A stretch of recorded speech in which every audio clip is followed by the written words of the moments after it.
The phone rang at 11:42 p.m. on a Tuesday, and when I saw my mother's name on the screen, my first thought was that someone had died. Carmen Valdez hadn't called me in 3 years, not since the day she told me the $100,000 inheritance from my grandmother wasn't really mine to claim. I'd saved her number but changed the contact name to just Carmen. Removing the word mom had felt like the only power I had left. I almost didn't answer. My thumb hovered over the decline button. But something in the lateness of the hour, the wrongness of it, made me swipe to accept. "Lucia!" Her voice was shaking in a way I'd never heard before. In the background, cars rushed past with that hollow highway sound. "Lucia, we need your help. Your father and I, we don't have anywhere to go tonight. The landlord changed the locks this afternoon, and we're sitting in the car with everything we own in garbage bags." My apartment was silent except for the hum of the refrigerator. Marcus was already asleep in our bedroom. Through the window, I could see the lights of our neighborhood, all those houses full of people with normal family problems. What happened? We're 4 months behind on rent. We thought Diego would. She couldn't finish the sentence. Diego. Of course. My hand found the edge of the kitchen counter, gripped it. "Where are you right now?" "A rest stop off Highway 95. We've been here since 4 o'clock. I don't know where else to go." I could hear my father's voice in the background, too low to make out words. My mother said something away from the phone, her hand probably over the receiver. When she came back, her voice was smaller. "Can we meet you somewhere? Just to talk?" The last time I'd seen my parents was at a cousin's funeral 2 years ago. We'd stood on opposite sides of the church parking lot. My mother had started to approach me, but my father had taken her elbow, guided her toward their car. The relief I'd felt had been almost as strong as the grief. Now they were homeless, sitting in a car at a rest stop at midnight, and they'd called the daughter they'd chosen to betray. "There's a diner off exit 31, I heard myself say. "The one that's open 24 hours.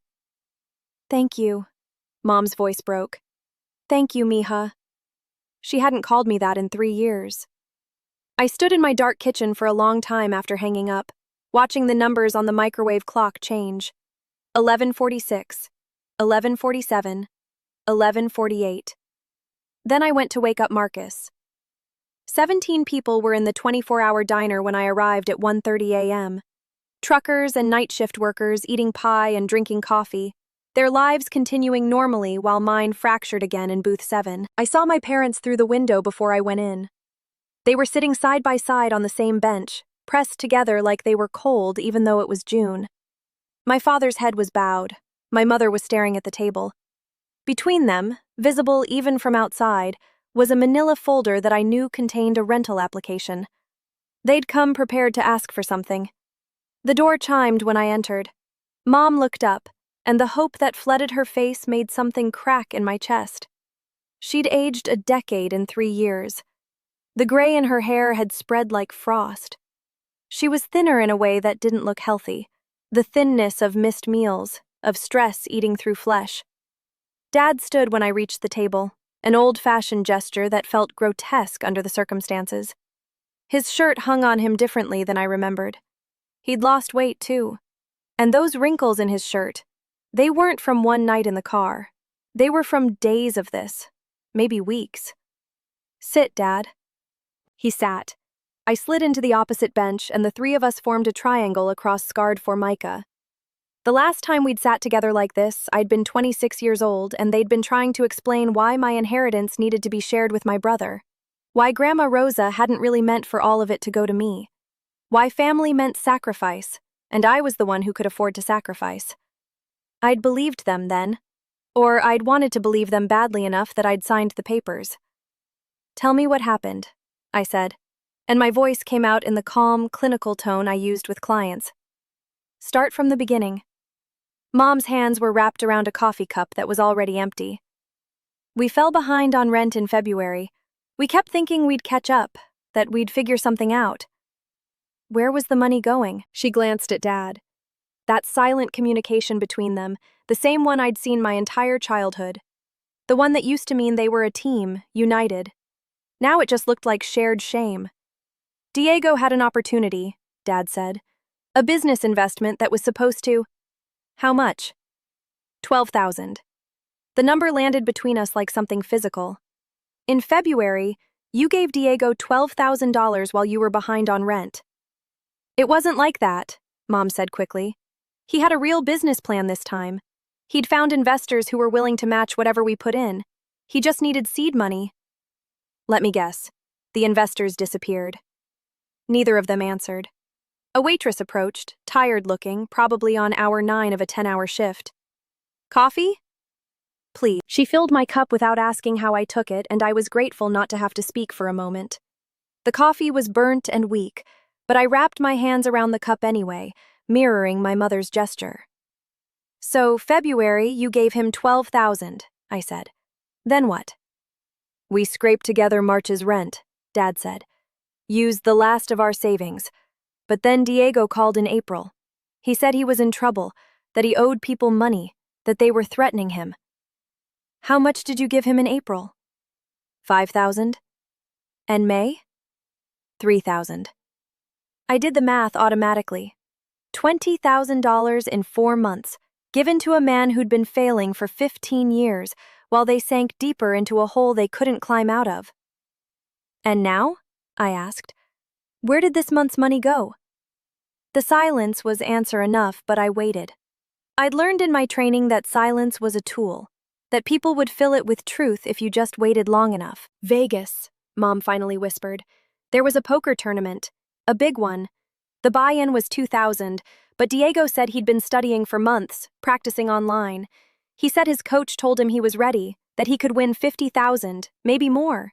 Enough to pay us back for everything and get us caught up on rent. His coach? I set down my coffee cup. Diego has a poker coach now. He's been taking it seriously, Dad said, and there was something defensive in his voice. He's not just gambling randomly. He's been learning strategy, studying the math. When did you give him the money? Last week, Tuesday. And when did the tournament end? Thursday night. So you've known for 5 days that he lost it all. You've known your eviction was coming, and you're just now calling me. Mom's eyes filled with tears. We didn't know where else to go. We called Diego, but he's still in Vegas. He says he's got another opportunity, another tournament this weekend. If we can just stake him one more time. No. The word came out harder than I intended. The trucker 3 booths down glanced over. You haven't even heard. No, I said again. I don't need to hear it. The answer is no. Dad's face reddened. Lucia, he's your brother. He's in trouble out there. He's called us 6 times today asking for help. And you want me to help you help him? I leaned back against the vinyl booth. That's why you called me. Not because you're homeless. Because Diego needs more money and you don't have it. That's not fair, Mom said. Isn't it? She looked down at her empty coffee cup. I noticed things then, details my professional training had taught me to see. The way Dad's hands trembled slightly, not from age but from stress. The way Mom's nail polish was chipped on every finger, like she'd been picking at it for days. The way they both kept glancing at the manila folder between them, like it was a lifeline they were afraid to grab. What's in the folder? I asked, even though I already knew. Mom opened it with hands that shook. Inside was a rental application, already filled out in her careful cursive. 1-bedroom apartment, $1,200 a month plus $1,200 deposit. Required, a co-signer with good credit and verifiable income of at least $4,500 monthly. I made $4,200 monthly. Marcus made $2,900. Together, we qualified. They'd already checked. Just sign as a co-signer, Mom said, pushing the application across the table. We'll pay the rent ourselves. We just need someone with good credit to guarantee it. The application sat between us. At the top, in the space marked applicant, my mother had written her name. In the space marked monthly income, she'd written $1,800. Where's this income coming from? Your father's Social Security is being processed. They said it should start coming through next month, and I can get a part-time job. Mom, you're 68 years old with diabetes and arthritis. Who's going to hire you for part-time work that pays enough to make up the difference? The grocery store down from the apartment complex is hiring. I already checked. Minimum wage, but it's something. I did the math again. Even if she got the job, even if Dad's Social Security came through without delays, they'd be pulling in maybe $2,200 a month before taxes. Rent would eat up $1,200. That left $1,000 for food, utilities, medical expenses, transportation. It was survivable. Barely. If they didn't give any of it to Diego. When Diego calls next time asking for money, I said slowly, what are you going to tell him? The question hung between us. A different waitress, younger, less tired, came by to refill coffees. Her name tag said Brittany, and she had a small butterfly tattoo on her wrist. She filled our cups efficiently, dropped off creamers none of us had asked for, and disappeared again. Normal life continuing around us. We'll tell him no, Dad said finally. Like you told him no last Tuesday when you gave him your last $2,000. This is different, Mom said. We have to say no now. We don't have anything left to give him. But if I co-sign this lease, you will have something. You'll have my credit, my financial stability. And when Diego calls crying about an emergency, when he says he's in danger or starving or needs bus fare home, you'll think, we can just borrow from next month's rent, or we can skip groceries this week, or Lucia will understand if we're short 1 month. The accuracy of my prediction was visible on both their faces. We won't do that, Dad said, but his voice had no conviction. You gave him $12,000 while you were behind on rent. You gave him your last $2,000 while facing eviction. Why would this time be different? Because we have to change, Mom whispered. Because we're out of options. It was the first thing she'd said that sounded like genuine insight rather than desperation. But I'd worked with enough addicted families to know that insight without accountability was just another form of denial. I pulled out my phone and opened my banking app, navigated to the joint account Marcus and I shared for household expenses. The balance showed $8,247, our emergency fund that we'd been building for 3 years. Enough to cover maybe 6 months of my parents' rent if they couldn't pay. Enough to destroy everything Marcus and I had worked for. Let me ask you something, I said, setting my phone on the table. In all the years you've been giving Diego money, the real estate investment, the day trading, the cryptocurrency, the business opportunities, has he ever paid you back? Even once? Dad looked out the window at the parking lot. I could see their car from here, a 15-year-old Honda Civic with garbage bags piled in the back seat and hanging out of the trunk. That's different, Mom said. Those were investments. They didn't work out, but they were legitimate attempts to... They were gambling, I interrupted. Maybe not at a poker table, but they were still Diego putting money on long shots and hoping to get rich. And you funded every single one. He's our son. And I'm your daughter. The words came out sharper than I intended. Mom flinched. That inheritance money was meant for the whole family, she said, her voice getting defensive in that familiar way. Your grandmother wanted it to help everyone. Grandma Rosa's will specifically named me. It said, to my granddaughter Lucia, for her education and future. But she loved Diego too. This isn't about who she loved. It's about the choice you made to take money that was legally mine and give it to a man who'd already proven he couldn't be trusted with it. Dad's face was red now. We thought you'd understand. You were always the responsible one, the one who didn't need help. Diego was struggling, and we thought... You thought I deserved less because I was capable of more. The sentence landed like a physical blow. Mom's tears spilled over. We made mistakes, she said. We know that now. But Lucia, we're your parents. We raised you. We loved you. We gave you everything we could. Except my inheritance. We can't change that now. Her voice broke. But we also can't sleep in the car much longer. Your father's back isn't what it used to be. The seats don't recline properly.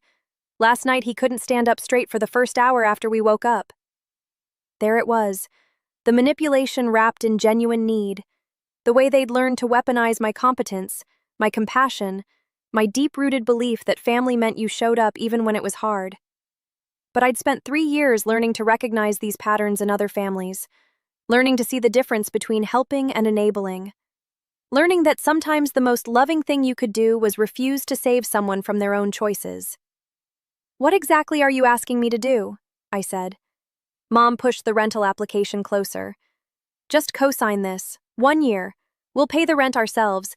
We just need someone with good credit to guarantee it." I picked up the application. The apartment was in a complex I knew, one that catered to people with poor credit, people in crisis. The units were small but clean. The management was decent. It was exactly the kind of place I referred my clients to. Now my parents were the clients. "If I sign this," I said slowly, "and you can't make rent, I'm legally responsible for the full amount. My house, my credit, everything Marcus and I have built. It all becomes collateral for your choices." "We won't let that happen," Dad said. "You said that 3 years ago when you took my inheritance. You said Diego would pay it back. You said it was an investment in the family's future." "This is different." "It's always different, until it's not." I looked at them across the table. These people who'd taught me to ride a bike, who'd attended every school play, who'd cried at my college graduation. These people who'd also chosen my brother's potential over my reality, who'd funded his addiction instead of his treatment, who'd destroyed their own financial stability rather than let him face consequences. My phone buzzed. A text from Marcus. "You okay?" I typed back. "Still talking. Don't wait up." His response came immediately. "I'm awake. Come home when you're ready. I love you." The contrast was stark. Marcus, who'd never asked me to sacrifice my stability for his poor choices, who'd never made me feel like my competence made me less worthy of support, who'd chosen to build a life with me based on partnership rather than parenthood's twisted hierarchies. And here were my parents, asking me to risk everything Marcus and I had built together, for people who'd already proven they couldn't be trusted, but they were also two elderly people sitting in a diner at 2 a.m. because they had nowhere else to go. "I need time to think about it," I said. Mom's face crumpled. "How much time?" "The rental office opens at 9. I'll meet you there. I'll have an answer then." "Lucia, please." "That's the best I can do." I stood up. 9 a.m., the apartment complex office. Dad stood too, that automatic gesture again. "We'll be there." I pulled out my wallet, left a 20 on the table for coffee none of us had really drunk. As I turned to leave, my mother's hand shot out and grabbed my wrist.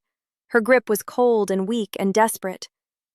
"Mija," she whispered, "please don't leave us out here." For a moment, I was 8 years old again, watching my mother in the kitchen making tamales for Christmas, her hands strong and sure. I was 16, and she was helping me get ready for prom, fixing my hair with the same hands. I was 22 at my college graduation, and those hands were clapping so hard I could hear them across the auditorium. Now those hands were fragile and cold and begging. I pulled away gently. 9 a.m., I said again, and walked out into the parking lot before I could change my mind. Through the diner window, I watched my mother put her head down on the table. My father put his arm around her shoulders. They looked like refugees from their own lives. In the car, I gripped the steering wheel and tried to breathe. Marcus was awake when I got home at 3:15 a.m., sitting at the kitchen table with his laptop open. "How bad?" he asked before I'd even closed the door. "Evicted yesterday. 4 months behind on rent. Everything in garbage bags in their car." He closed the laptop. "What do they want?" "For me to co-sign a lease on an apartment they can't afford." Jesus. He stood up, came around the table. "What did you tell them?" "That I'd think about it." His face changed. The openness closed into something harder, more guarded. "There's nothing to think about. They're sleeping in their car, Marcus. They're 68 years old with health problems. They're sleeping in their car because they gave all their money to Diego. Again." "I know that." "Do you? Because you're looking at me like I'm the bad guy for pointing it out." I set my purse down on the counter, tried to organize my thoughts. "They gave him $20,000 in 4 months. The last 2,000 was for a poker tournament in Vegas." "Of course it was." Marcus leaned against the counter. "And now they want you to bail them out so they can keep doing it." "They say they won't. They say this is different, that they've learned." "Babe," he said it gently, but there was steel underneath. "You know better than this. You tell people this exact thing every single day at work. Those are clients. This is different. Is it? Or is it harder because it's your family but the pattern is exactly the same? I opened the refrigerator, stared at its contents without seeing them, closed it again. If I don't help them, they could end up on the street. Dad's back is already failing from sleeping in the car. Mom's diabetes. And if you do help them, we could end up in serious financial trouble. We make $85,000 a year. We could handle $1,200 a month if we had to. Could we? Marcus's voice was rising now. Could we really? With your student loans and the mortgage and the savings we're trying to build to buy a bigger place? You want kids, Lucia. We've been talking about kids for 3 years. We've put it off to build financial stability first, and now you want to risk all of that? I'm not saying I'm going to do it. But you're considering it. I can see it on your face. He ran his hands through his hair, a gesture he only made when he was really stressed. They stole your inheritance. They chose Diego over you for years. They enabled his addiction until it destroyed their lives. And now you're considering risking our financial future to save them from consequences they created. The anger in his voice was justified, but it still stung. What if it was your parents? I asked. It's not. My parents would never put me in this position. Right. Your parents are perfect. Your family is normal. Must be nice. It was a low blow and we both knew it. Marcus was quiet for a long moment. When he spoke again, his voice was softer. That's not fair. I know. I'm sorry. I pressed my palms against my eyes. I don't know what to do. He crossed to me, pulled me into a hug. I let myself lean against him, felt his heartbeat steady against my cheek. What would you tell a client in your situation? He asked quietly. I'd been asking myself that same question for the past 2 hours. I'd tell them to protect their own financial stability, to help their family find other resources, to offer emotional support but not financial liability. And you'd be right. But those clients aren't standing in their kitchen at 3 a.m. trying to figure out if they're abandoning their parents or protecting their marriage. Marcus pulled back to look at me. Is that what you think? That saying no means abandoning them? Doesn't it? No.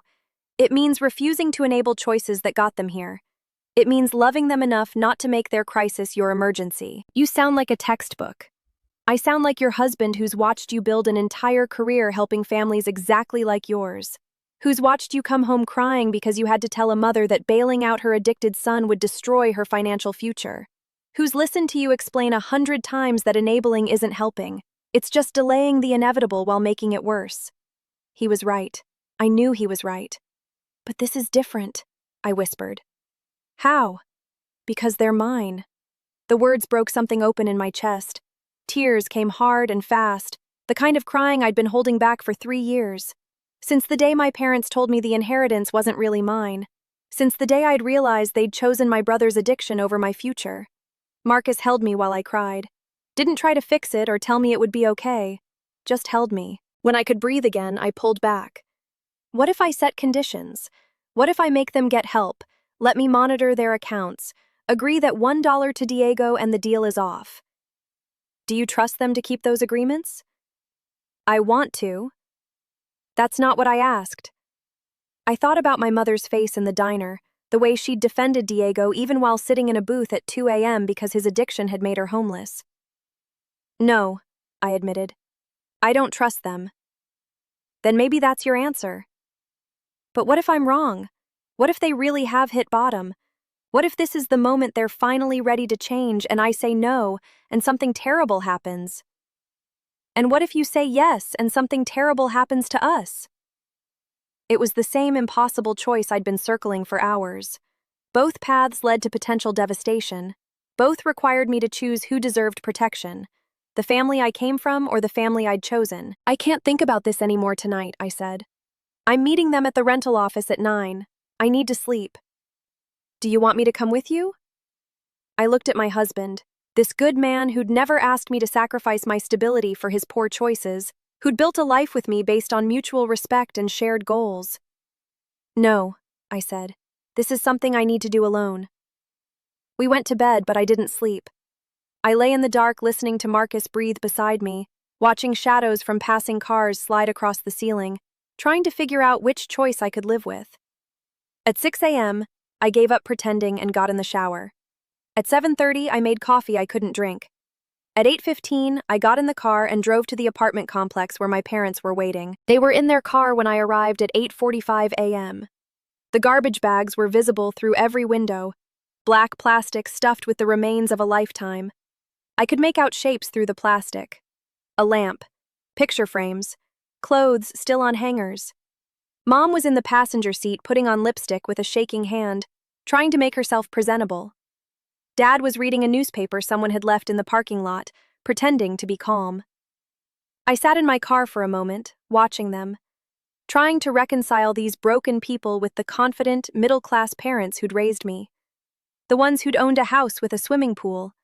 The ones who'd taken us on vacations and bought new cars. The ones who'd seemed invincible. Diego's addiction had eaten through all of it like acid. I knocked on their car window. They both looked up with identical expressions of desperate hope. I got in the back seat, pushing garbage bags aside. The car smelled like coffee and unwashed clothes and fear. "I'll co-sign the lease," I said. Mom burst into tears. Dad reached back to grip my hand with both of his. "But there are conditions, non-negotiable conditions." "Anything," Mom said through her tears. "We'll do anything. First, you attend support group meetings for families of addicts, every single week for the full year. Okay. Second, you see a counselor who specializes in gambling addiction, twice a month. Okay. Third, you give me complete access to your bank accounts. I'll be monitoring every transaction. If I see money going to Diego, the agreement is over immediately and you're on your own." Dad's grip on my hand loosened. "You want to spy on our finances?" "I want accountability. You've proven you can't manage money when it comes to Diego. If I'm risking my financial future, I need to know you're not continuing the behavior that created this crisis." "That's humiliating," he said. "Being evicted is humiliating. Sleeping in your car is humiliating. This is just accountability." Mom wiped her eyes. "What if Diego has a real emergency? What if he needs help?" And there it was. They were already planning exceptions. "Then you call me first. We discuss it. We figure out a way to help him that doesn't involve giving him cash. But you make zero financial decisions about Diego without consulting me first." "For how long?" Dad asked. "For as long as I'm financially responsible for your choices."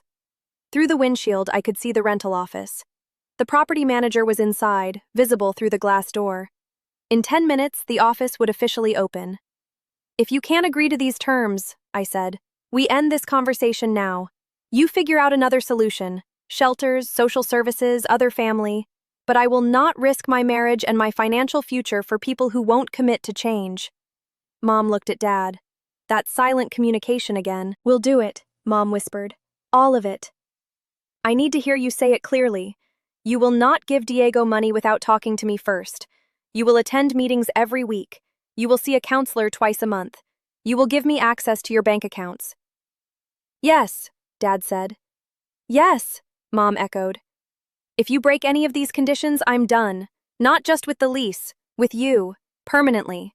I will walk away and you will never hear from me again." The words surprised me as much as they surprised them. I hadn't planned to draw such a hard line, but sitting in that car, surrounded by garbage bags full of their broken lives, I realized that my own survival required it. "You'd abandon us?" Mom asked. "I'd protect myself from people who've already shown they'll destroy me to enable my brother." She flinched like I'd slapped her. "Those are the terms," I said. "Take them or leave them." The property manager was unlocking the office door now. 9 a.m. "We'll take them," Dad said quietly. At 9:17 a.m., I signed my name to a lease agreement that made me legally responsible for my parents' housing. My hand was shaking so hard the signature barely looked like mine. The property manager, a tired-looking woman in her 50s named Carol, processed the paperwork efficiently. She'd probably done this same thing 100 times. Families in crisis, adult children co-signing for parents who'd lost everything. "You can move in today," Carol said, handing my mother a set of keys. "Apartment 3B, second floor. There's no elevator, I'm afraid." My father's back. The stairs would be agony. But it was better than the car. After the paperwork was signed, after Carol had explained the rules and the move-in procedures, after my parents had thanked me with tears and promises I didn't believe, I walked back to my car alone, sat in the driver's seat with the keys in my hand, and wondered which version of my future I'd just chosen. The call came 3 days later. I was at work, meeting with a client named Patricia, whose adult son kept stealing her Social Security checks to buy drugs. She'd been to see me 4 times in the past month, each time asking the same question: how do you stop loving someone enough to let them suffer? I never had a good answer. My phone buzzed on my desk. Mom's number. I let it go to voicemail. Patricia was crying, talking about finding her son passed out in her bathroom, needle still in his arm. Talking about the choice between letting him stay and watching him die, or kicking him out and watching him die somewhere else. My phone buzzed again. Again. Again. I'm sorry, I said to Patricia. I need to take this. It might be important. I stepped into the hallway and answered. Lucia. Mom's voice was panicked. Diego's in trouble. My client was visible through the glass door of my office, wiping her eyes, probably wondering why her counselor's family crisis mattered more than hers. What kind of trouble? He's stranded in Las Vegas. He lost all his money. He doesn't have money for food or a bus ticket home. He's been sleeping outside the casino. Lucia, we can't just leave him there. The fluorescent lights in the hallway hummed.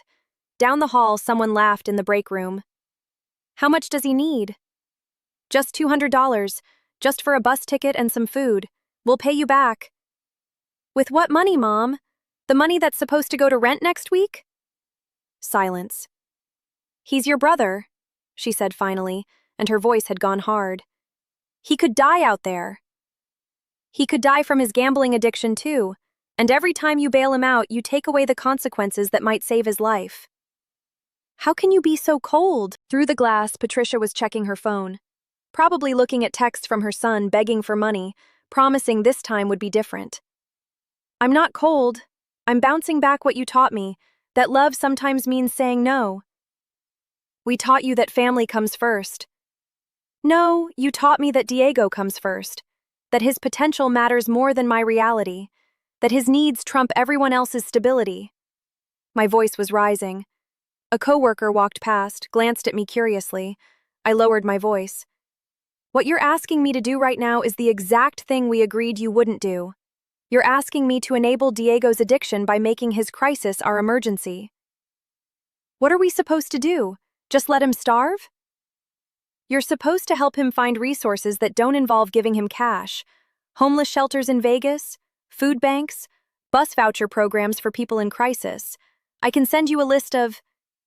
He won't call a shelter. You know how he is. Then he'll sleep outside until he's desperate enough to make a different choice. Lucia, please. Mom was crying now. I'm begging you. Just this once. Just $200. Mom, it's never just once. He's my son. I can't just abandon him. But you can ask me to abandon my boundaries. You can ask me to abandon the agreement we made 3 days ago. This is different. This is life or death. No, it's not. It's Diego facing consequences for once in his life, and you're trying to take those consequences away from him like you've done for the past 15 years. I could hear her sobbing. I have to go, I said. I have a client waiting. Someone who's trying to figure out how to love her addicted son without destroying herself. Lucia. Help Diego find resources. Don't give him cash. That was the agreement. I hung up, stood in the hallway with my heart pounding, hands shaking. Through the glass, Patricia was watching me. When I came back in, she gave me a sad smile. Family? She asked. Yeah. It's harder when it's your own, isn't it? Yeah, I said. It really is. That night, I checked my parents' bank account, the one they'd given me access to as part of our agreement. No withdrawals, no money sent to Diego. The balance showed $847, everything they had left in the world. I called my mother. I checked your account, I said when she answered. I know. Her voice was flat, empty. You didn't send him money. We called the homeless shelter in Las Vegas instead. We found him a bed and helped him apply for a bus voucher through the county. He'll be home in 3 days. Something in my chest loosened. That must have been hard, I said quietly. He told us we were terrible parents. He said we'd abandoned him. He said we cared more about our apartment than our own son. I'm sorry. Don't be. Mom's voice was stronger now. We went to our first meeting last night, Al-Anon. There was a woman there who talked about her daughter who'd been addicted to heroin for 12 years. She'd given her over $200,000, lost her house, lost her retirement. I waited. Her daughter died 2 years ago. Overdose. And this woman said the thing that haunted her most wasn't that she couldn't save her. It was that she'd spent 12 years teaching her daughter that her addiction didn't have consequences, that someone would always rescue her. Mom's voice broke. She said the most loving thing she could have done was let her daughter hit bottom years earlier, when there might have been time for her to choose recovery. The silence between us felt different, less angry, more honest. We've been terrible parents to Diego, Mom said. We've been teaching him that his choices don't matter because we'll always fix it. You're learning now, I said. That's what matters. I'm scared, Lucia. I'm scared we've already destroyed him, that it's too late. It's not too late, not if he's willing to get help. What if he's not? Then he faces the consequences, and maybe those consequences will be what saves him. We talked for another 30 minutes. She told me about the meeting, about the other parents who were learning to stop enabling. She told me about the counselor they'd found who specialized in gambling addiction families. She told me about the grocery store job she'd gotten, starting next week at $12.50 an hour. Small steps toward stability. When we hung up, I sat in my dark living room and cried. Not because I was sad, but because for the first time in 3 years, I had a glimpse of hope that my family might actually heal. 4 days later, Diego called me directly. I was driving home from work, the radio playing softly, my mind on the 50 families in my caseload who were all fighting their own impossible battles. His number appeared on my car's display screen. I almost didn't answer, but something made me press the button. Lucia. His voice was rough, strained in a way I'd never heard. I need to talk to you. Okay. I'm at a bus station in Nevada. I'll be back in the city in 6 hours. I waited. Mom and Dad won't let me stay with them. They said you won't let them. That's not accurate. I told them they need to set boundaries about money. Where you live is between you and them. They said I need to get treatment, that I can't stay with them unless I commit to a program. That seems reasonable. Reasonable? His voice rose. I don't have anywhere else to go, Lucia.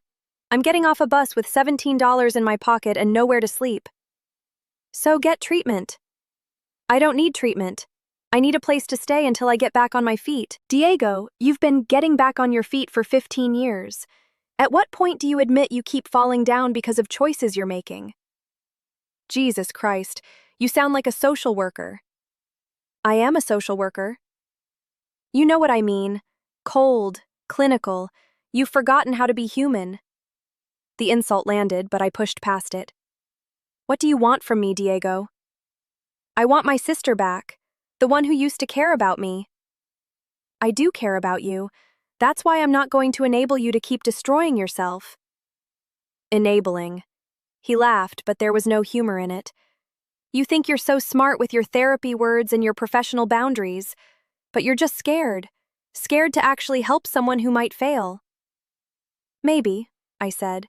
Or maybe I've learned the difference between helping and hurting. Mom and Dad helped me. They believed in me. Mom and Dad are homeless because they believed in you. They lost everything because they kept funding your addiction instead of getting you treatment. Silence. I'm not an addict, he said finally. Then prove it. Get an assessment from a professional. If they say you're fine, I'll apologize. But if they say you need help, you commit to treatment. And if I don't? Then you figure out your life without our family's money. You're going to abandon me. No, I'm going to stop participating in your self-destruction. He hung up. I drove the rest of the way home in silence, wondering if I'd just lost my brother forever. 3 weeks later, my mother called with news. Diego's in treatment. I was making dinner, chopping vegetables for a stir-fry. The knife stilled in my hand. What? He checked himself into a program. In Vegas. The county has a program for gambling addiction. He qualified because he was homeless when he applied. I set down the knife. It's 90 days, Mom continued. Residential. He called us yesterday. He said he'd hit bottom. He said sleeping in the shelter, having to stand in line for food. He said he finally saw what he'd become. How do you feel? I asked. Terrified. Terrified he'll relapse. Terrified he'll come home and we'll fall back into old patterns. Terrified to hope. That's fair. Lucia, I need to tell you something. I waited. At the meeting last night, our 6th one, your father spoke for the first time. He said out loud that we'd enabled Diego's addiction, that we'd taught him his choices didn't have consequences, that we'd destroyed our own lives trying to save someone who didn't want to be saved. Her voice was shaking. He said he was sorry. To the whole room. He said he was sorry for the years we wasted, the money we threw away, the daughter we hurt by choosing our son over her. Tears were running down my face. He didn't say it to you, Mom said. But I think he's working up to it. I think he's finally understanding what we did. Tell him I appreciate that, I managed to say. And Lucia, I need to say it too. I'm sorry. For taking your inheritance, for choosing Diego over you, for teaching you that your competence made you less worthy of our investment, for making you the strong one who didn't need support while we poured everything into the son who couldn't stand on his own. I was crying too hard to speak. I don't expect you to forgive us, Mom said. But I need you to know that we see it now. We understand what we did to you, and we're going to spend the rest of our lives trying to do better. Thank you, I whispered. We talked for a few more minutes, both of us crying. When we hung up, I stood in my kitchen surrounded by half-chopped vegetables and let myself feel something I hadn't felt in 3 years. Hope that my family might actually heal. It's been 4 months since I co-signed that lease. Diego is still in treatment. He completed the 90-day program and chose to stay in Vegas for extended sober living. He calls our parents once a week, talks about the meetings he attends, the warehouse job he got, the way it feels to earn his own money. He sent me a text 2 weeks ago.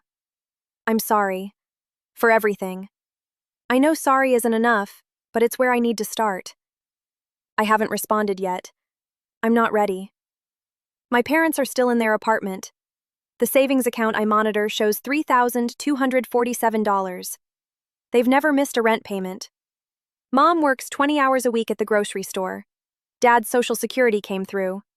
They attend meetings every week without fail. Last Sunday, they invited Marcus and me to dinner, the first time in 3 years. We went.